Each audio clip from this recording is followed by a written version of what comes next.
research paper last night. When is it due? Is it All right, November 2nd? Oh, so I don't know. They don't, the let's event see. say. No, they said they don't. It's like a. Is there anybody who's new that have a group? You need to stand up, introduce yourself to the class, tell us your 3 greatest strengths, and hope to God that some group wants to take you on. I'm Melissa Anderson. Don't you like say my major and stuff, or just? You just 3 greatest strengths. I'm pretty talkative, straightforward, and I'm a nice person. Okay. Anybody, any group want to take her on? Yes, it's been. Okay, all right, there you go. Thanks. Good deal. So we need to finish talking about the marketing history philosophies today. And then we will move into a career in professional sales. And we're a little bit behind, but I can be like Sherman marching to Atlanta when I have to be, so we can get back on track, never fear. I don't want you to think that you can be cheated by us not covering all the materials that's out there, we will. Although it's interesting, education is the one thing where the consumer is happy with less. If I don't cover everything, students are just thrilled, right? Happy, less is more for education purposes. So the last era, we talked about the marketing era. This is where the science really comes in. We can study the consumer from a scientific perspective. And that lasts until about 1990. And then we get the relationship to value creation era. And this begins in 1990 to present. And what this era recognizes, or what this philosophy recognizes in marketing, is that it's not just enough to study the consumer from a scientific perspective and figure out what they want. People want to have a connection. And you see this in all kinds of things. People want to, for example, do business with, and they will do business with, companies that they perceive as being more ethical than other companies. It's the reason that the whole organic food movement has taken off, and the whole free-range chicken movement and all of that, because people want to do business with, and they're willing to pay. In many instances, organic costs more than all of the other stuff, and so they want to have this connection with the companies that they do business with. And so the relationship era, it's not just enough to be scientific. We have this relationship era, and so I remind you that in your group, your answers to that question are due. So hopefully, finishing this up will help you write a really cogent response and answer to the question about marketing, art, or science, which we'll do today by midnight. So, marketing as a science. What is the first step to establishing a discipline? What is it when we decide that we can study something from a scientific perspective? What is it that we have to do to establish that discipline?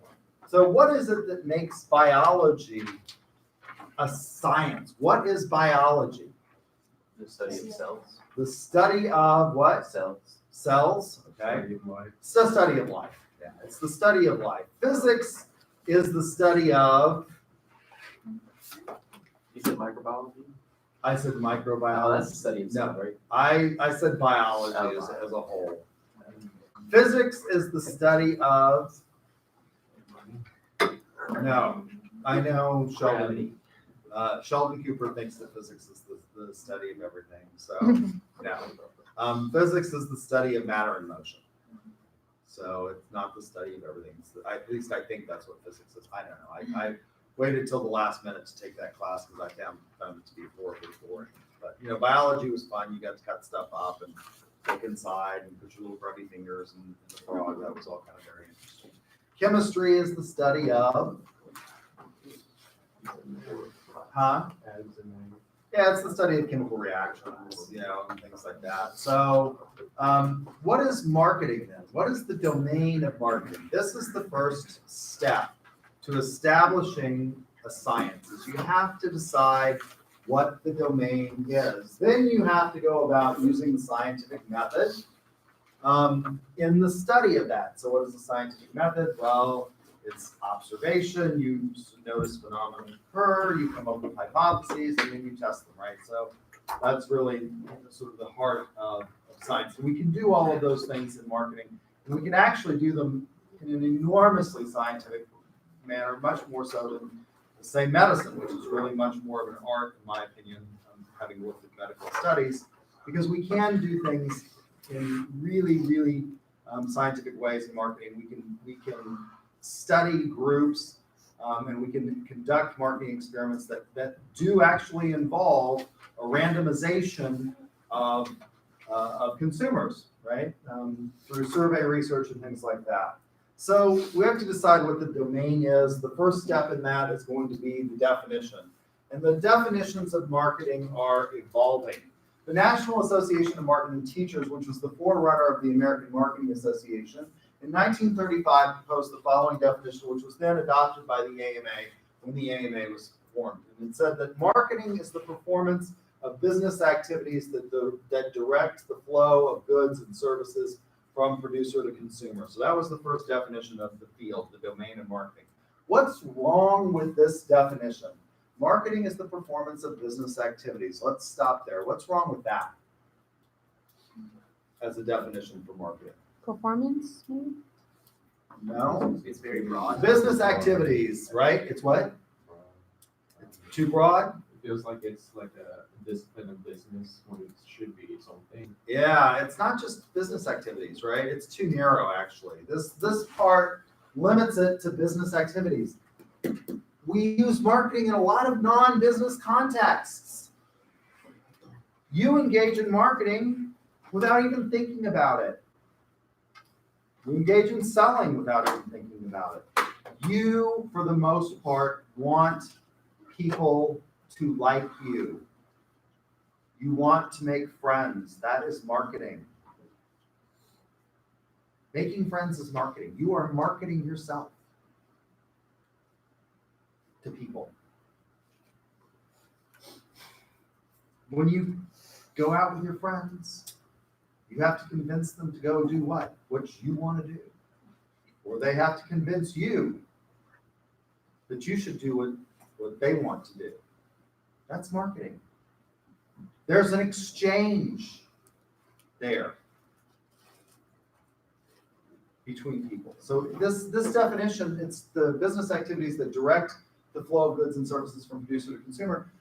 It's not just about producers and consumers. It's about value co-creation. This definition focuses on the earliest aspects of marketing. And the reason you got this definition was the first studies in marketing were actually parts of marketing that nobody thinks of as being marketing, but they are. They focused on logistics. So marketing as an academic discipline was really born out of economics, and agricultural economics in specific, at schools that were concerned with how is it that we get goods from producer to consumer in the most efficient way. So the cheese studies at the University of Wisconsin, how is it, you've got this perishable item, how is it that we get it to people in an efficient way? Nobody thinks of that as being marketing anymore, but it's the root of marketing, it's the logistics aspect of it, the place part of marketing. So this definition focuses on one of the 4 Ps, direct the flow of goods from producer to consumer. That's the place. How is it that we move goods to people where they want them? So it was adopted by the AMA in 1948 and again in 1960, and it stood for 50 years. In the mid-1980s, the AMA began to revise the definition of the domain of marketing. In 1985, they came up with this definition, which is a little bit better. Marketing is the process of planning and executing the conception, pricing, promotion, and distribution of ideas, goods, and services to create exchanges that satisfy individuals and organizational objectives. So now we've gone from it just being a business activity, so we've broadened it to it's being used by individuals and organizations. It's not just business. All kinds of organizations use marketing. The United States government engages in marketing. How many of you have seen recruitment posters for the Army, Navy, Air Force, Marines? You see them all over, right? They've got billboards out on I-35. The Marines do that say things like, Marines aren't born, they're made or something like that. Like, if you want to go off and become better than you are, you become a Marine. That's the idea.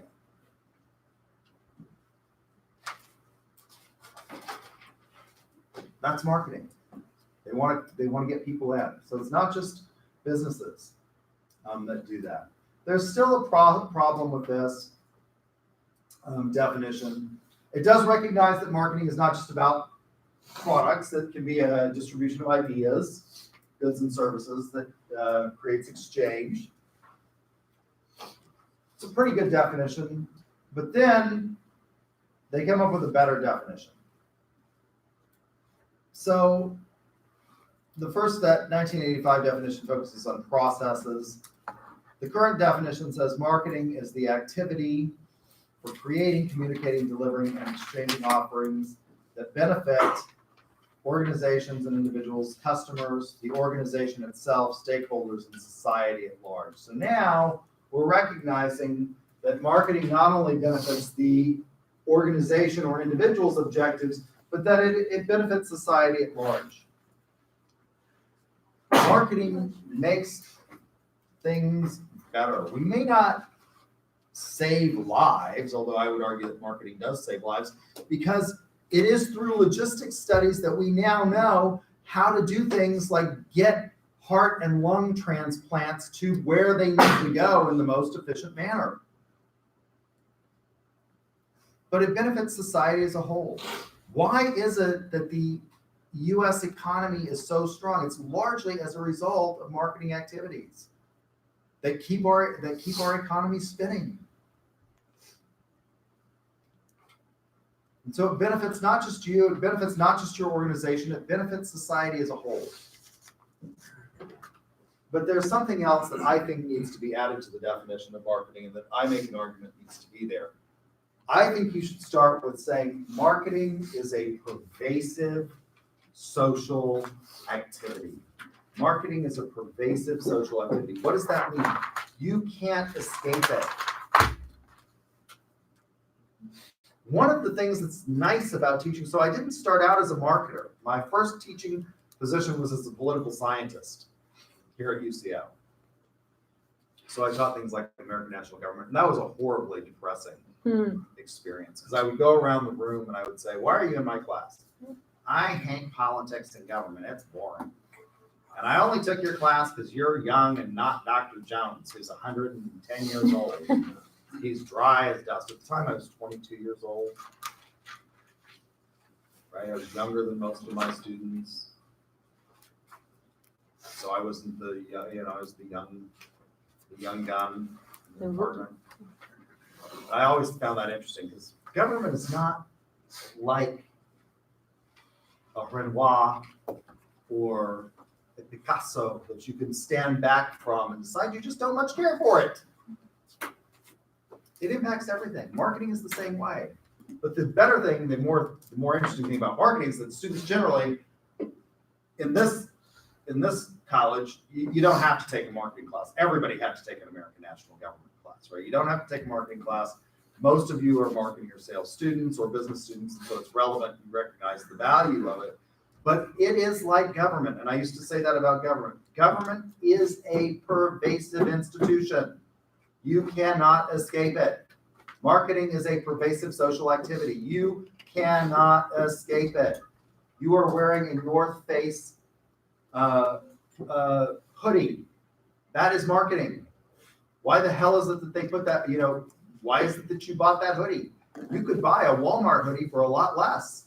But I'm guessing, right? Like you could buy the Walmart. My brother used to do this. He lost his wallet, so I went to Walmart and I bought him a wallet at Walmart, and he cried. I can't have this. At the time, the wallet he lost, at the time, a very popular brand, was a brand that I think they're still around, but nobody knows what they are anymore, called Yves Saint Laurent. It was a French brand, right? And he said, I can't have this wallet. My friends see this wallet, they'll say, "Ral, there's a blue light special on aisle 13. Walmart used to have these blue light specials where they, have a little blue light that went on an aisle, and they would have, you know, markdowns on that aisle. Why is it that you chose that North Face hoodie over the Walmart hoodie? I was on sale at the outlet. It's on sale again. Yeah, but it's still not the Walmart hoodie, right? You wanted it because it says North Face on it, right? And that's a little bit cooler than the Walmart hoodie, isn't Yeah. Yes. it? Yes. Right? Yeah, and that's marketing. You can't escape it. You're wearing a Pistol Pete t-shirt. That's OSU's marketing. That's their branding. Right? Yeah. I got this at a regional conference. Still, you're wearing it. You know, you're out there marketing for OSU, whether you like it or not, by wearing that shirt. You can't escape marketing. You are bombarded by it constantly, by brands, by products, by services, by people trying to sell you things. It's important. So it's a pervasive social activity. We do it and we don't even think about it. Why is it that I dress the way that I dress? Well, it's my way of being different. It's my way of differentiating myself from my colleagues who all look like unmade beds for the most part. These people have no sense of style. With the exception of the one professor that I have to go, you know, like I always wore bow ties. He was a snappy dresser, but all of a sudden he starts wearing bow ties and having French cuff shirts and wearing Allen Edmonds shoes. Like, no, find your own style, dude. You know, but this is my way of marketing myself. It's my distinctive brand that students remember, right? They remember the way I dress. They say things that they make comments in my student evaluations about my dress. Usually they're wrong. I had a student say, you should never wear brown with black. Well, somebody knows not the rules. Right? Let's suppose you're going to a fashionable party after 5 o'clock and you're wearing a brown suit. God help you wear a brown suit, because that's a low proletariat color of suit. What's the only acceptable color of belt, sock, and shoe? That's the rules. I didn't make up the rules, people. I just know what the rules are. Okay? It's like you never wear white shoes after Labor Day. It's the rule. Don't do it. You're violating the rules. Why? Why is that a rule? You're never supposed to wear white shoes after Labor Day. The dress. I've never heard that. You never heard that? And you're never No. supposed to wear them before Memorial Day. White shoes or summer shoes. So after Labor Day, you're not supposed to wear them. Not supposed to wear white shoes. When is Labor Day? It's in the fall, like, right? You know, it's usually when you come back to school. Doesn't really apply to tennis shoes though, right? It's dress shoes. Oh. So, What about boots? I thought it was like everything, like pants. well, there are That's different, like interesting. there are colors that you're not supposed to wear after Labor Day. Is it like bad luck? So these are the rules. Like, God help you if you wear a brown suit, but you're supposed to wear black shoes if you're going anywhere after 5 o'clock. It's the only acceptable color. Right? I've also been told I shouldn't wear blue with black, that it doesn't go together. So again, doesn't know the Oh, yeah, it rules. does. Blue suit after 5, only acceptable color of shoe, sock, and belt are black. Black, that's it. That's the rules. Why is that the 5? Why? Because that's the rules. I don't make them. I just know what the rules are. Right? Somebody asked me how you learn the rules. Well, you can buy a book on etiquette. Probably the best one out there is Amy Vanderbilt's book. She claims that she's actually a Vanderbilt, but she's not a Vanderbilt. She did come up with a rather good book on the rules and etiquette. So you know, it's marketing. I want a distinctive look. I want to separate myself from my colleagues, and that's marketing. Friendships are marketing. So it's a pervasive activity that you can't escape. I guess you could go, you know, find a deserted island and live on the island, and you wouldn't engage in marketing because you didn't have 2 people. But the minute somebody comes on your island, you're going to start engaging in marketing. You're going to have to negotiate with them. You know, they're going to come on your island. You're going to say, don't pick the coconuts. These are my coconuts. or whatever, and that's gonna engage in marketing. But you have to have at least 2 people to have marketing, but, most of us can't afford to go buy our own island and live like a hermit, so we're gonna have to engage. So it's a pervasive social activity that we all engage in. So what is it that we need for marketing to occur? As I said, you could escape it, I guess, by going to a deserted island and isolating yourself and not having anything to do with anybody else. But the minute you have somebody come on the island, you're going to start engaging in marketing.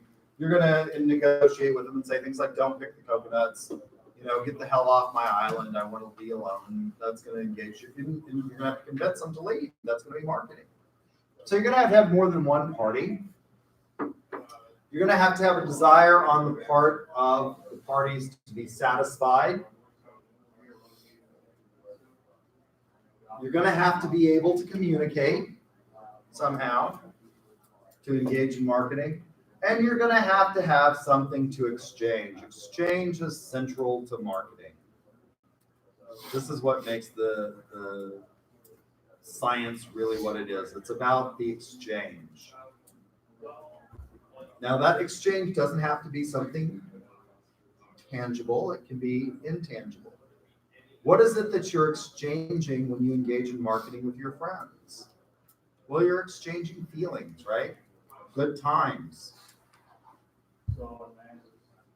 Getting them to do what you want to do, doing what they want to do.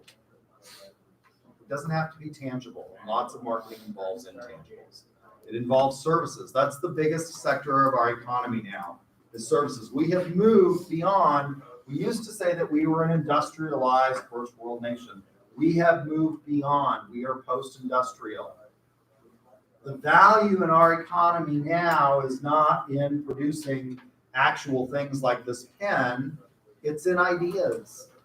It's in services marketing, legal, financial services, right?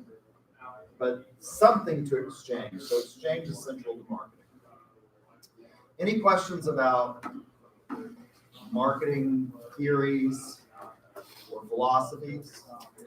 No? It's all really clear? Okay, well, let's go to a career in sales. Why is it that you want a career in professional sales? Why is it that you want to be here? Why are you enrolled in the sales class? Well, some of you are enrolled in the sales class, even though you don't want to have a career in sales, although you will probably sell something, because one of your degree programs requires it. So generally speaking, there are 2 types of students that take this class. There are those that are marketing students and professional sales students that need this class to satisfy one of their requirements for the marketing degree program. And then there are my students who don't think that they want to be salespeople, that come over from the College of Education and fashion marketing and are in this class. And I usually have a few converts by the end of class to actually become professional salespeople, because they realize that they can make a lot more money in sales than in fashion. But, if you still want to stay as a fashion marketer, I think that's great. That's a worthy goal. But you have to take this class. It's required, as I understand. How many of you are fashion marketing majors? A few of you, right? So you have to take this class. It's required. So for your degree program. And a lot of you, even if you stick with fashion marketing, you're going to be involved in sales, right? Even if you become a famous designer, you're going to have to convince people to what? Buy it. Buy your line, carry your line of clothing, right? You're going to have to convince them that they want to carry you as a designer. So everybody sells something, even if it's just your labor. You're going to sell something. One of my favorite commercials now is about a site that allows you to sell stuff. This girl says, "I've never been good at selling, even as a kid." And it shows her like being a failure at a lemonade stand or something like that. And she's, afraid of selling stuff. And so she's found this website that allows her to sell and overcome her fear of selling. Have any of you seen this commercial? It's a commercial for one of these sites that allows you to now list all of your stuff that you don't want and sell it, at arm's length without having to engage in face-to-face selling. So everybody sells something, even if you don't think that you're going to sell. You're going to sell something. You're going to sell your labor. And sales skills are transferable to lots of other contexts in life. So even if you decide you don't want to be a professional salesperson, the skills that you'll learn in this class are applicable to lots of different things, because again, selling and marketing are pervasive social activities. So Politicians seek to persuade voters and bureaucrats and other politicians to support their ideas. What's going on right now in terms of the impeachment? Well, Mitch McConnell has had to sell his colleagues in the Republican caucus to stick together and not vote with the Democrats to allow witnesses. We all think that a trial generally involves witnesses and evidence, and Mitch McConnell has convinced, he has sold the Republicans on this idea that that's not what a trial involves, which is a rather remarkable occurrence, because I think we all thought the trials involve witnesses, don't they? Have you ever seen a trial that didn't involve witnesses and evidence? Well, Mitch McConnell's convinced, he sold the Republican Party on, we don't need those witnesses. We don't need to hear from those folks, right? That's selling. Friends influence each other. You sell your friends on doing what you want to do. I like to have these little parties at my house or at my friend's house. I convince them to do that. That's selling. And family relationships involve selling. It used to be when I was growing up, although my parents never did this, because my parents had read all of the new age from the 1960s child rearing theory, so they didn't believe, for example, that you should ever tell a child that. That was one of my parents' big beliefs. You shouldn't tell a kid now. And you sure should never hit a kid. That was just, my parents were adamant about that. But lots of my friends' parents weren't so adamant about that, and they would beat the hell out of their kids. And when you could beat the hell out of your kids, it was probably a lot easier to get them to do what you wanted to do. But now, if you spank your child in Walmart, I can guarantee you, you're probably going to get visited by DHS. And they're going to say things like, why are you hitting your kid, right? Walmart. So parents have to they have to sell. My brother, he has 2 kids. And they're smart. He has to convince them to do what he wants them to do. He's got to sell it to them. It's easier if you can, browbeat people into something using force, but you have to sell yourself. Couples have to sell each other. One partner wants a Maserati. The other says, we've got these 3 kids. Well, one of you is going to have to sell the other on why you need the minivan, as opposed to the Maserati, right? That's going to be important. So selling and marketing are important in all these other contexts as well. What we're going to focus on, of course, is going to be the value of salespeople to businesses primarily. So what are the value and what do salespeople provide? Why are they so important? Well, new and innovative products require salespeople to convince people to adopt those new and creative products. When drug companies release drugs, they have a team of people that go out to the doctors and convince the doctors that you need to write scripts for this drug. We've seen this. It started with Prozac. That was one of the first antidepressants to become popularly available. What came before Prozac? If you were diagnosed, they didn't used to call it, they now call it bipolar disorder. In the good old days when I was growing up, we used to call it manic depressive personality disorder. Well, lithium. Then they came out with this thing called Prozac. It was better than lithium because it had fewer side effects. So, you had all these drug reps that would go out and talk to psychiatrists and psychologists, mostly psychiatrists, because they're the ones that can write script in most states, although a lot of states are now allowing psychologists to go through a residency period, basically, and be supervised by a psychiatrist, and then have the ability to write script. New Mexico, my home state, is allowing this because there are so few psychiatrists in the state, and particularly in rural areas, that they're now allowing psychologists to be able to write scripts. So these people go out and they convince you, like, Prozac is better. What came after Prozac? Well, there's a whole series of them. And these drug reps go out and convince them that, Prozac isn't necessarily the greatest thing since sliced bread. There's Cymbalta, or you know, all these others that have come out. If Cymbalta or Prozac are not working, we can add to it. There's a drug now that they can add to your antidepressant that increases it. How many of you have seen the ads for this? I was taking my antidepressant, but I still wasn't there. You know, I tried to put on a bright face, and then I discovered, I don't know what drug that is. But, you know, they go out and they convince doctors to adopt this. Salespeople are the external eyes and ears of the company. They're the ones that generally notice trends in the market and come back with those trends to their companies and provide valuable information on the environment. We engage in what's called environmental scanning in marketing and sales. And salespeople are the ones that are really good at doing that environmental scan, understanding what's going on out there and relaying that to the company. Sales is the most important job in any business organization, specifically, because without sales, what happens? If you're not selling, ultimately your business is going to fail. Right? So salespeople are the most important job because revenue generation is critical for for-profit organizations. And even for most nonprofit organizations, they still are going to have to rely on salespeople because unless you're a government that has the ability to impose taxes without convincing people to pay, right? If you don't pay your taxes, what happens to you? You go It's to tax jail. season. If you don't pay your taxes, what is that? That's a crime. And you're going to go to jail. But the government is the only one that has the ability to do that. Even nonprofits like the Red Cross have to go out. They have people that deliberately go out and try and convince particularly large donors and corporations to give to them.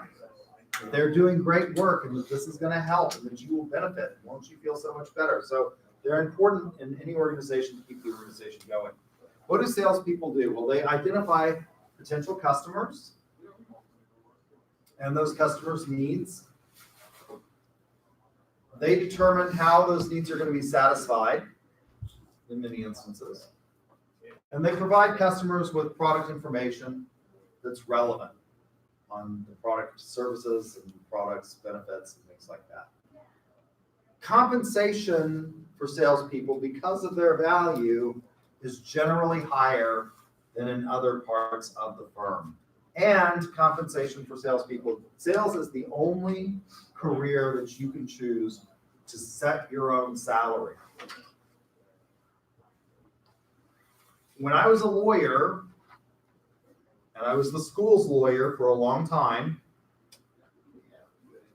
somebody else set my salary, and I didn't have a lot of control over it. That's not true in sales. You want to make more money? Go sell more stuff. My friend Adam, who works for US Foods, he said, I decided I wanted to take my whole family to go to Disney World 1 year. How expensive is it to go to Disney World? If you want to, stay on property. You got a couple kids, and a wife. You want to stay on property at Disney World for a week? Airfare and hotel and tickets and stuff like that. You're looking at over $5,000. He decided, I want to do that. In order to do that, he figured out exactly how much more product he had to sell every week to make that happen. And it amounted to over a 52-week period, he had to sell an extra case. He sells primarily in western Oklahoma, so there's a lot of meat product. He sells almost no fresh. So fresh is things like salads and vegetables and stuff like that. He had to sell an extra case of meat a week to make that happen. That's great. Salespeople have that ability. If you're an accountant, you're going to be stuck with the salary that they give you generally. So the positive nature of sales is a critical function in the market economy. Without it, a lot of our economy would crash. Why is it that the economy is booming in the United States? It's largely as a result of sales. People buying stuff, businesses buying stuff. It's what keeps the economy going. So what is required for success in sales? Ethical standards are generally important, and we'll talk about ethics. It's my favorite part of the course. It's students' least favorite part of the course. It's my favorite part because all of my research focuses on ethics. So as a scholarly academic, that's what I'm classified as here at UCO, as a scholarly academic, I'm required to publish in order to keep my Cincy job. And all of my research focuses on ethics in the sales and marketing context. So I really like it. Students hate that part of the class. Why? Because it's theoretical and it's abstract and it's hard and it's boring, but I really like it. But I would argue that it's really, really important. If you don't have high ethical standards, it used to be that you might get away with this for a long time because you could just keep moving on. How many of you have ever seen a play, a musical called The Music Man? Anybody seen that? Nobody's seen this musical. You should look it up. So The Music Man, this guy he goes to small towns and he sells them on the idea that they need to have a band. And he sells musical instruments and he's supposed to be able to teach the kids how to play, and he doesn't really know anything about music. And so, it turns out badly. And the way before he finally comes to this one town, and it sort of happens, it's a transformational experience, but he would just go from town to town selling stuff and moving on. And, nobody really knew anything because information back at the beginning of the 20th century, when I think The Music Man was supposed to take place, was hard to come by. In this day and age, if you're not ethical, if you don't have a good sense of moral direction and honesty, it used to be that we would say if a customer didn't like you and your product and your company, they would tell 7 people. If they really, really liked you, they would tell 3 people. If they were really, really happy, they would tell 3 people. If they really didn't like you, they would tell 7. That is no longer true. If they don't like you, they will tell the world. Mhm. And it is enormously easy for them to do that. It's called the internet. They will get on, Yelp or any one of these others, Angie's List, and they will slam you. They won't tell 7, they will tell everybody.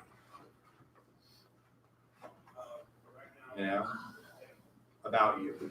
And it's easy. All you do is the first thing when you start Googling companies that comes up are reviews of those people. You don't like a product, there are reviews on Amazon, right? Of all of these things. So it's important that you have high ethical standards.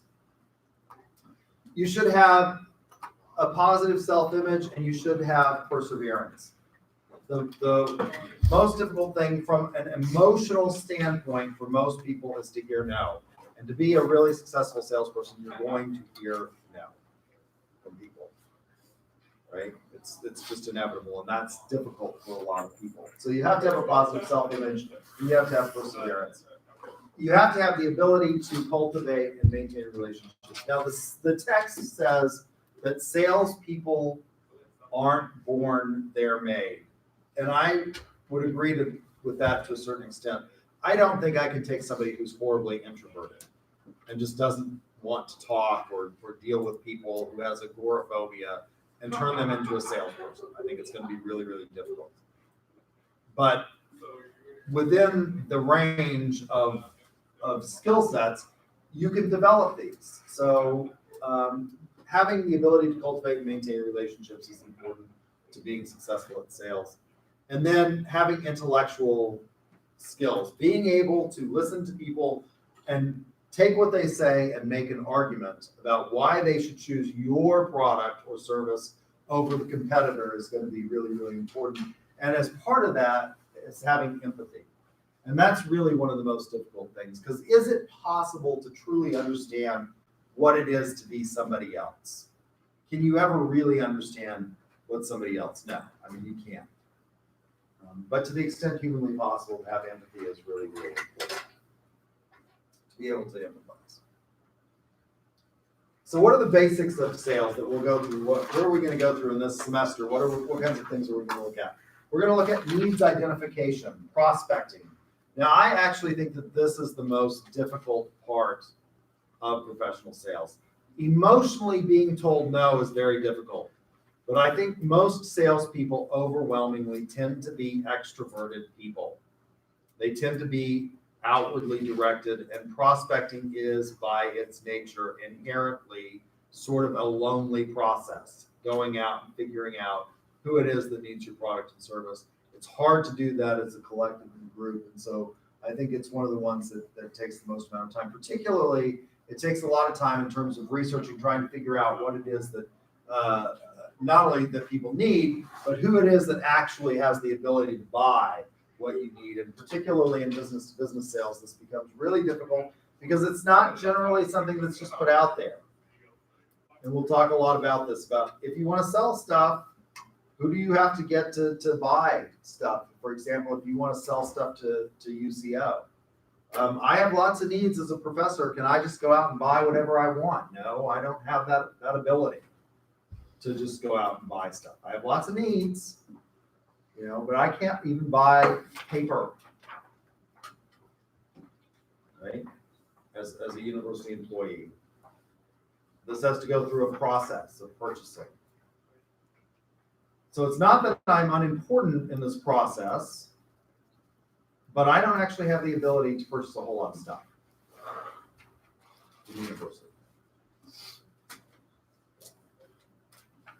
So that's important. Prospecting, assisting customers in recognizing and defining their needs. And this is critical, listening to them and figuring out what they're saying to you. And defining what it is that they need from a product or service. Then finding solutions to meet those needs and persuading them to use your product or service over a competitor are the basics of professional sales. And we'll go through each of these steps in depth. Advantages of a sales career. Independence. If you don't like to be micromanaged, if you don't want to have somebody looking over your shoulder, sales is an attractive option. Because generally speaking, most salespeople, particularly in the business to business context, are out. They're not stuck somewhere. They're out making calls.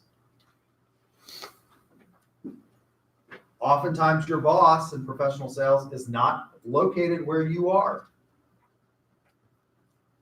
If you are selling, for example, drugs, if you are a drug rep, your boss for a territory, you may have, for example, one of my friends who was a drug rep, Vicki Vance, she sold drugs for a long time, or she advocated for drugs that would stop bedwetting. That was one of the things that she worked on, and I think she was selling for J&J at the time.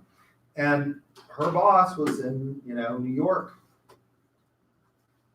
Her territory was Oklahoma, North Texas, Arkansas, and Kansas. So you have a lot of, freedom to travel. And your boss is not there. So they generally are not looking over your shoulder on a day-to-day basis. Variety. There's a lot of variety in sales. There's a lot of different industries that you can go into if you're good at this. Opportunities for advancement. Since you're making money for the company, there's opportunities to advance and grow. Sales is one of the fastest ways that you can move up and go to the executive suite to become a VP of sales, marketing. So there's lots of opportunities for advancement. Although I will tell you, with regard to this, one caveat is that a lot of salespeople don't actually want to move into management. Why is that?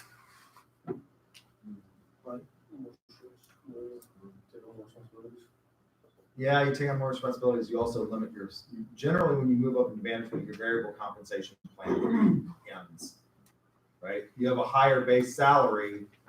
At the company that I worked for as an executive vice president, Our sales VPs, once they moved from being a sales representative and sales manager to the VP role, their variable compensation was cut. They had a high base, they made $200,000 in base, but their commission structure on what their people did was less than 1%, whereas their salespeople's commission was 10%. And most of their salespeople made, if they were successful, far more than their VPs made. They made a lot more money than their VPs. Now it was variable, they didn't make as much, every pay period. And particularly in educational sales, the sales cycle is so long that it takes longer. But, the VPs had a nice check every 2 weeks. That was a lot higher than their salespeople, but their salespeople had the opportunity to make a lot more money, and most of them did make far more money than their VPs. So a lot of times people don't want to move out into or move up into management. It's also a great way to develop entrepreneurial skills. So if you think you want to start a business someday and grow that, sales is a great way to develop that, because ultimately what you're going to have to do is you're going to have to sell stuff. You're going to have to sell your business. You're going to have to sell your ideas. So it's a great way to develop those entrepreneurship skills. As much as I think a career in sales is really, really great, and I will tell you that all of our sales students that graduate have jobs. Most of them make over $100,000 in their first year. Something like 80% of our sales graduates make over 6 figures in their first year. Most of them have, the companies that we place our sales students with have a base of $50,000 a year plus commission. And so it's very easy to make that 6-figure salary within a year if you're good at this. And we've placed a lot of students at Gartner. One of my students that went with me to competitions, Lindsay, has moved up from being a salesperson to now she's a regional manager. She's making well over $250,000 and she's only 5 years out of the program. So it's a great way. There are disadvantages, however, to the sales career. What are the disadvantages? Well, your salary is dependent on commissions, and that can be stressful. It can be variable, and it can also mean that if you're not good at it, you're not going to stay, because companies are not going to continue to pay you $50,000 base if you're not making more than $50,000, right?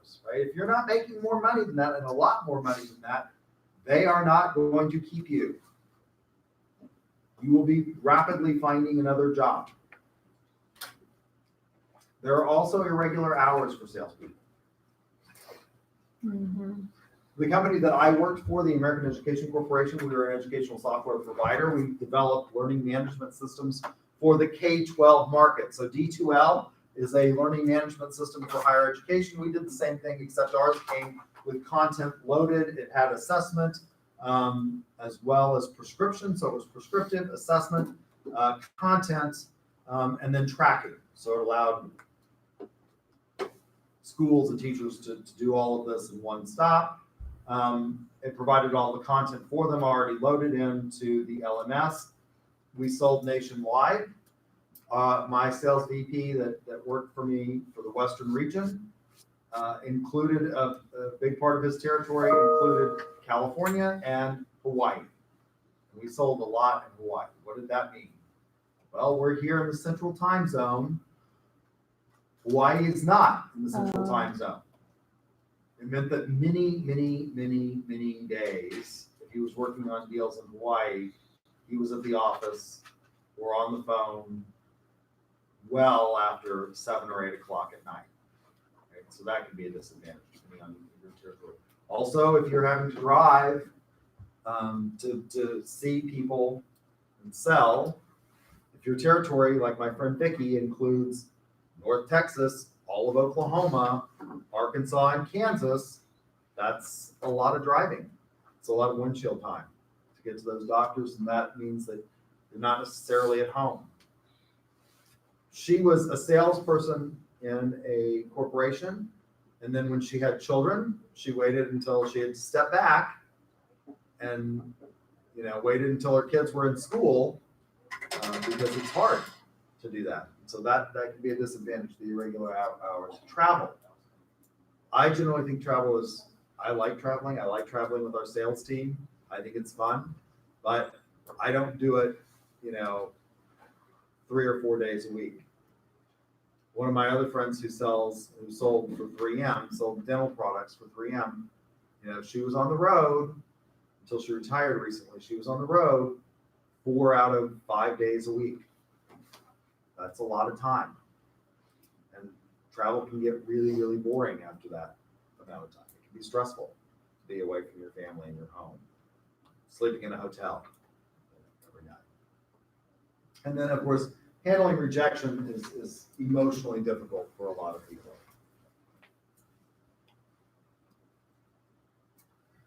So what you should know for an exam in terms of classification of sales jobs. So there's trade selling.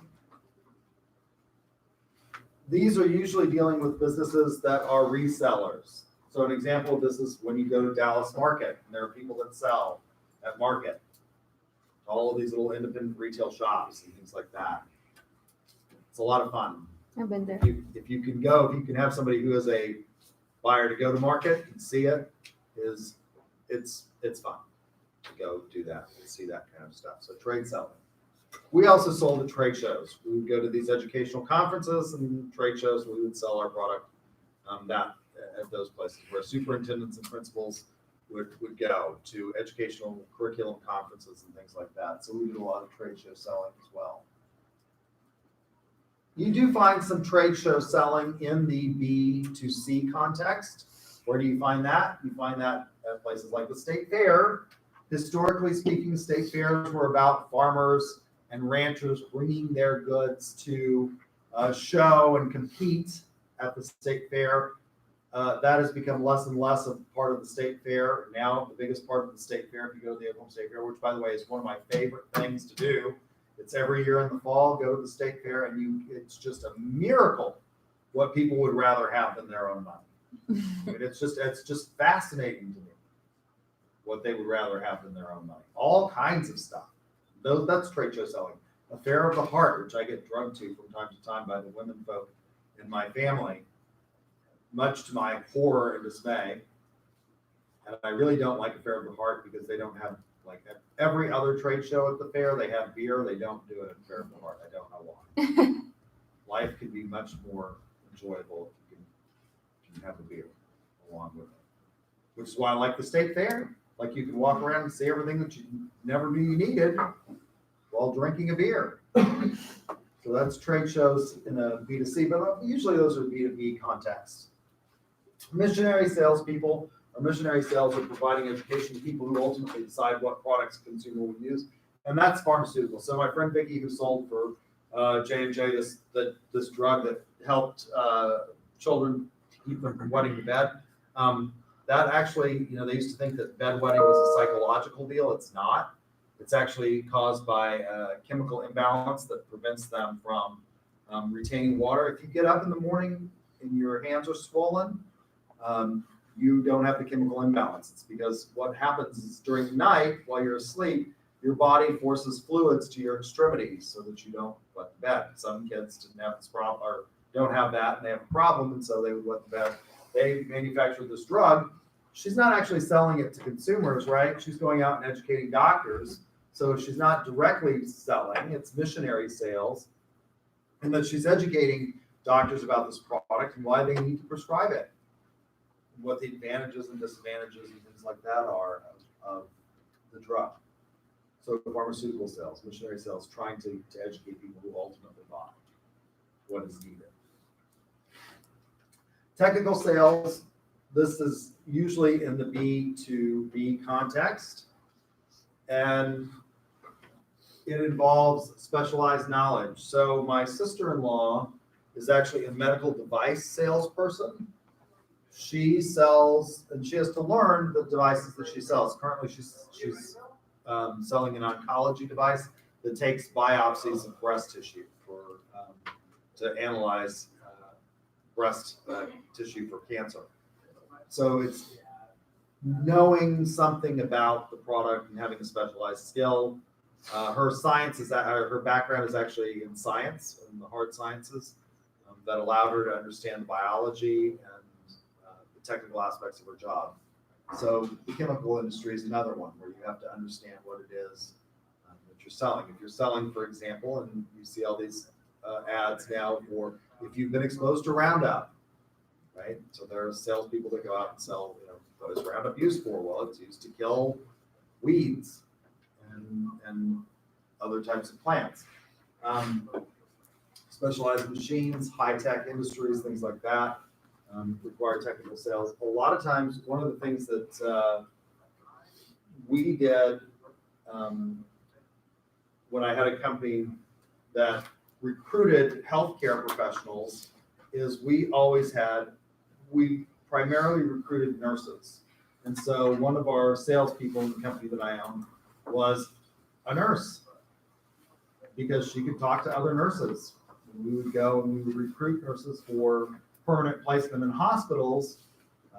She was able to talk about, she'd go in and analyze the hospital, and we would go and meet with hospitals, and she was able to see what the advantages were from a technical standpoint of working at a given hospital, what their limitations were. Right? Nurses are highly valued, and she was able to talk to them in a way that I couldn't. So technical sales, new business development. This is vital for firms that are seeking to grow. Most firms want to grow, so they want new business development. So working with customers on their needs and understanding that, and coming up with new business models maybe is important. So there's new business development sales. Then there are the lower levels of sales, which are order taking, which are simply responding to requests. It's a very basic type of sale. Lots of sales jobs involve order taking. Those are generally not the ones that we train you for in this program. What are order taking? People when you call into a call center and buy Geico or something like that, those are order takers. And then order getting generally involves more creative sales approaches, going out and actually meeting consumers. So those are the types that you should know for an exam. Any questions about classification of sales jobs? So would the order taking, order getting be like online sales? Like Doesn't necessarily, online business? doesn't necessarily have to be, but it can be. A lot of them are. Order getting, it depends on what level it is. Like, so technically outdoor sales or outside sales people in the business to business context are order getting, right? But there are also lower levels of that. So I have a business in Guthrie, and Coca-Cola comes by, right? The Coca-Cola guy on the truck takes an order every week for what we need in terms of Coke products. That's order getting. He's not providing a whole lot of solutions, although there are, generally speaking, order taking, inside sales are order takers. They're not actually going out and prospecting usually. There's a company here in Edmond. It's a huge company that you probably never heard of, but if you bought stuff from Best Buy online, you've actually bought from them in terms of cables, monster cables, computer cables, stuff like that. They're called Petra Industries. Anybody heard of Petra here? Their offices are right over here on Santa Fe and 15th, and they have an inside sales team. So people call in and order stuff from them, and a lot of their customers are retailers that buy from them, and there's salespeople inside that just take orders, and they may suggest solutions, but they're not having to prospect as much. Order getting may involve more prospecting. Like the Coca-Cola guy is not doing a whole lot of prospecting. You know what businesses are in your territory. You know which convenience stores you call on. You call on the same people. And it's not like there's a real creative solution to Coke. That beverage industry has stayed pretty constant for the last 50 years. There are some specialties out there. If you go out on 2nd Street to Arcadia and Pops, like there are all of these specialty sodas out there. But those are really small companies. But it can involve more prospecting, but not necessarily. So we wouldn't have to know the definition like order inside order taking and outside order taking. We wouldn't have to know like the specifics. I don't think I asked questions that specific. You'd have to know about missionary sales, versus. So I might give you in a test question example of, somebody provides solutions to doctors for patients. What kind of sales is that? That's missionary. So there will be a substantive example, and you'll have to identify. The question will say, Stacia works for 3M in, the dental adhesives division, what kind of sale person is she? That's actually not missionary sales, right? Even though it's medical, they actually do sell direct product to doctors because they're actually taking orders and providing solutions. So one of my friends, Anita, the one who worked for 3M, the dental industry, her big product for years and years and years was Light Cure. How many of you had braces as a child? Did you have Light Cure? Where they put, when I got braces years ago, they took this glue stuff, they put it on your tooth, and they had to hold the bracket there, and they had to hold the bracket there for like 5 minutes. So like when I got my braces, it took literally like 3 hours to do an entire mouth. Do a Well, little 3M light came out with this thing, which was a quick cure. It uses ultraviolet light to adhere. So how many of you had that? That was a 3M product, right? It was proprietary to 3M. It's now since entered, I think their patent expired, so other companies are now manufacturing it as well. But Light Cure, that's actually not missionary sales because it's a direct sale.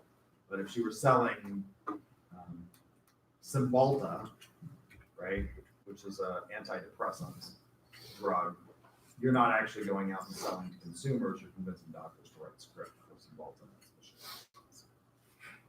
Good questions. Any other questions? So what would her position be? Would it be like technical sales? It's like a specialized industry? Yeah, and one of the things that you have to recognize is that these categories are not necessarily exclusive, right? You can have an order getting and technical sale person, right? So she's actually the 3M, my friend Anita who sold for 3M, she's actually technical. And the way she got her job was she was a dental hygienist. She didn't have a background in sales. She started out working in a dentist's office.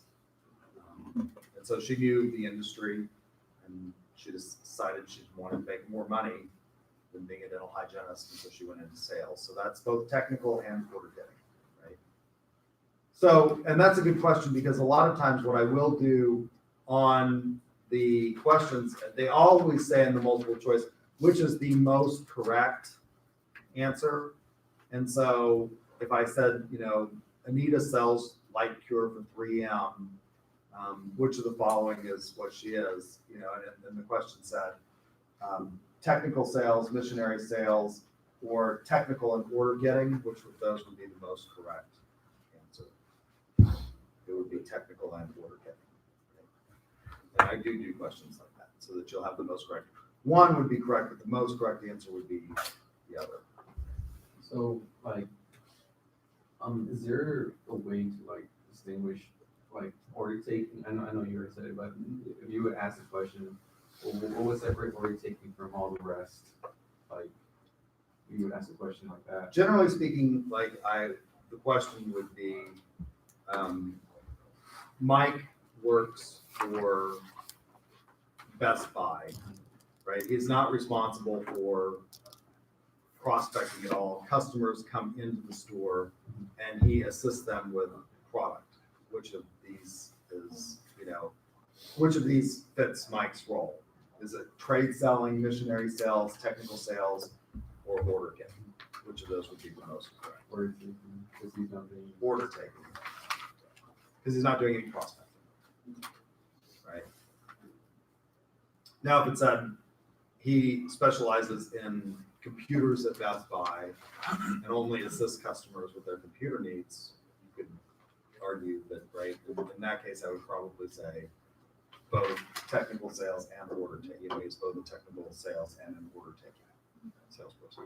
So most sales jobs you think like for younger people is order taking. Yeah. The vast majority of people start out. I mean, almost everybody starts out in retail sales. I mean, at some point in your life, most of you have had a retail sales job, even if it was working for McDonald's, right? That's a sales job. And they upsell at McDonald's. They always ask you, do you want fries with that? Or, you know, do you want an apple pie? And that's technically an order, you know, taking job. That involves very little selling. I mean, very little, you know, upselling. Good questions. So like car salesman would be order taking. Yeah. Because they're not prospecting or anything. They don't generally prospect. People walk onto the car lot, although anymore they are engaging in more and more prospecting. Car salespeople actually, you know, they're actually maintaining, I noticed, I get all of these, letters from car salespeople that want to, like, buy my truck. We've got brand new trucks out and your truck is worth, I get like 3 letters probably a week from people that, they're car dealers. We can make you a deal on your trade-in. We've got people that need trucks, because these trucks are easy to sell and everything. So they are actually engaging in more prospecting than historically. Historically, car dealers, car salesmen, you worked for a car dealership and you waited until somebody walked on the lot. And, the minute they did, you ran out and greeted them. So, good questions. Any other questions? Well, I'm tired. I don't really want to start on the next topic, so I'm gonna let you go. 5 minutes early. If you feel offended by that, you let me know and we'll stay late on Tuesday. I'll keep you 5 minutes late. Have you already opened the discussion? Oh yeah, team, back table, we need to do that. Yeah. We need to write our questions and Some post people already them. posted to it. So yeah, they're there. So, Wait, don't we do it online? yeah, we just do it on D2L. And Danny has the, There, if you go, I mean. Yeah, Danny has it, so We have to I have some. message today. Group chat. need this. Yeah, do any of you need this? I don't know. Are we gonna work on it right now? What? Are we gonna work on it right now? No. We already did it. On the group chat? Talk about it on the group chat or what? Are we done with the questions? Yeah, Are we girl. done already with them? presented I thought them. we had the third question to answer. Oh, we just got typed No. out. We only had 2 questions. Oh, okay. I don't know where I'm at then. I'm this last week. I was out of town. What are you? So we just did like a presentation. Oh, More, that's are you in the group? Yeah. Okay. Yeah, we just have to submit them on the D2L. One of us will do it. Do But we each submit it or do we? no, it's just one of us. Just one of us. It's not hard. So just call And them. then we're, is it? Yeah. is it on Monday? We already did it. Oh. We made it thin and did it. I didn't remember. Was what it, was it on, It was about. It was on creative Tuesday. or- It was 2 like questions. fine. We answered them. We must post them online. Yeah, that's it. Well, he was just asking what the questions were. He Oh. was asking if market was a science or not. Yeah, it was We like, put is art. it science So we or gotta art? get through justification No, for it's why. fine. One And then question. the second question was like, does everything we teach here? This is like 5 paragraphs. Art was I got you. Stopped us. She's going. I